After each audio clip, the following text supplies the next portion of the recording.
Welcome to BeefBasis.com online training. In this session, we are finally going to start to discuss the tools found on BeefBasis.com. In the previous videos, we have been discussing cattle feeder basis, the introductions, and marketing strategies. These previous discussions will now allow us to discuss the tools available at BeefBasis.com. Now we could have started the training presentations with this video, and maybe some of you are doing just that. However, a discussion on the tools at BeefBasis.com won't do you any good if you don't know the core concepts that we have been discussing in the previous two chapters. What good is it to learn how to change a tire if you don't know what a tire is or what it does? We are going to start this presentation by going to BeefBasis.com. The basis and price forecasting tool is located at BeefBasis.com and can be found under the Forecasting Tools drop-down link here. Hovering over the link will give you a list of options. We will click on the basis and price forecasting link. Once the tool appears, you will see something similar to this. Now you can see that the only input box that is selectable is the state drop-down box. The calendar is not enabled, and you cannot input anything in these boxes here. So, the first thing we need to do is to select a state.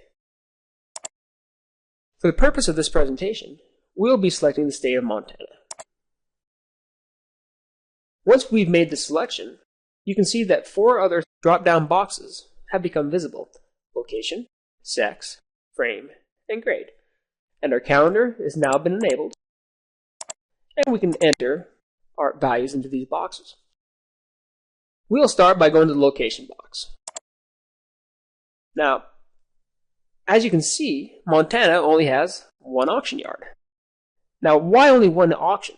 I mean, surely Montana has more than one auction yard, and they do. But because the expected basis is calculated using regression analysis, the BeefBasis team had to use auction yards which had enough data to run the regressions on. This meant that some of the locations that do not report to the USDA, or just didn't have the volume needed, weren't included.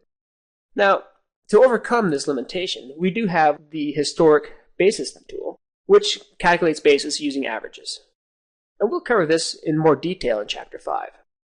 For now, we will select public auction yards and billings.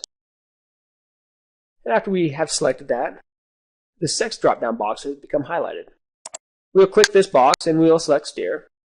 And we should probably note that sometimes steer, heifer, and bull is selectable in this list. For pays, public auction yards, only steer and heifers are. We'll select steers. The frame and grade drop-down box can cause a little confusion, and we'll spend a little time with this. Frame size is defined as this: if a steer or heifer typically would not grade choice until the animal exceeds 1,250 or 1,150 pounds, respectively, then the animal is classified as a large frame. A medium frame animal is any animal that would typically grade choice between a weight of 1,100 to 1,250 pounds for steer, or 1,000 to 1,150 pounds for heifers. A small frame animal is any animal that typically would grade choice when their weight is below 1,100 pounds for a steer, or 1,000 pounds for a heifer. For this presentation, we will select the large and medium large. Now for producers who don't know the frame type of the cattle they expect to market, they'll do well to use the most commonly marketed frame of cattle sold for their weight range at their selected location. In many cases, this will be the combined medium-large, or in this case, large and medium-large frame type. Now, is this clear as mud? Just remember to ask yourself, what weight do my cattle typically finish at? This will indicate what type of frame score you should have in your cattle. Just for your reference, most Angus cattle will fall in the medium to medium-large category. Now going over here to grade. The grade score is trying to categorize how much muscle an animal has. And we could go through some definitions of this, but it's probably easier if we just look at some pictures. The first one we're going to look at is kind of a Venn diagram. Looking from the back of the animal, if the animal's butt looks more round, it's probably a number 1 muscling. If it's more of a triangle shape, it's probably a number 3 muscling. Let's go to the next page.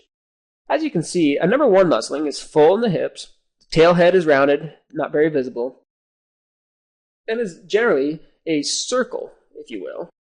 Let's see if I can't get my pen here. There we go.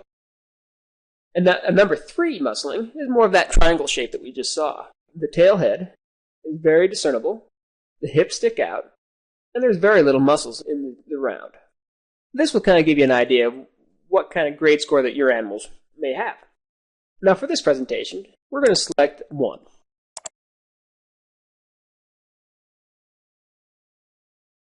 Okay, now our weight on a per head basis, I'm going to say it's 550 pounds. Market feeders. And I'm going to say we're going to market, let's say 45 head, about a pot load. Okay, now for the sale date over here, I'm going to say that we're going to sell them in October, and we'll 2010. It looks like we could go up to 2011, maybe 2012. Let me show you what it looks like if you exceed the 18-month forecasting range of the beefbasis.com tool. You'll see that we've selected October 2012, but you can't select any of the dates on the calendar. That indicates that you've gone past the 18-month window. And so we'll just go back to October 2010, and we'll select, let's say the 28th. Okay.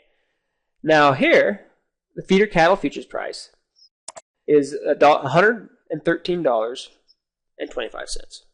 Okay, that's on a per hundredweight basis. And this is for corn is $3.89 per bushel. Now, if you want to update these, you may do so by just typing over these, and I'll show you what that looks like. Let's say corn currently at this moment is trading for $4. It's not, but we'll say it is. But when I change that, all of a sudden you'll see this reset reference button. And if I want to go back to the default, it's updated every day, by the way, then you hit that button and the 389 reappears. Once all of this is done, simply click the Run button, and the tool will calculate the expected basis and price of your animals. In our next video, Basis and Price Forecasting Tool Part 2, we will discuss the output from the Basis and Price Forecasting Tool and how you can use this information.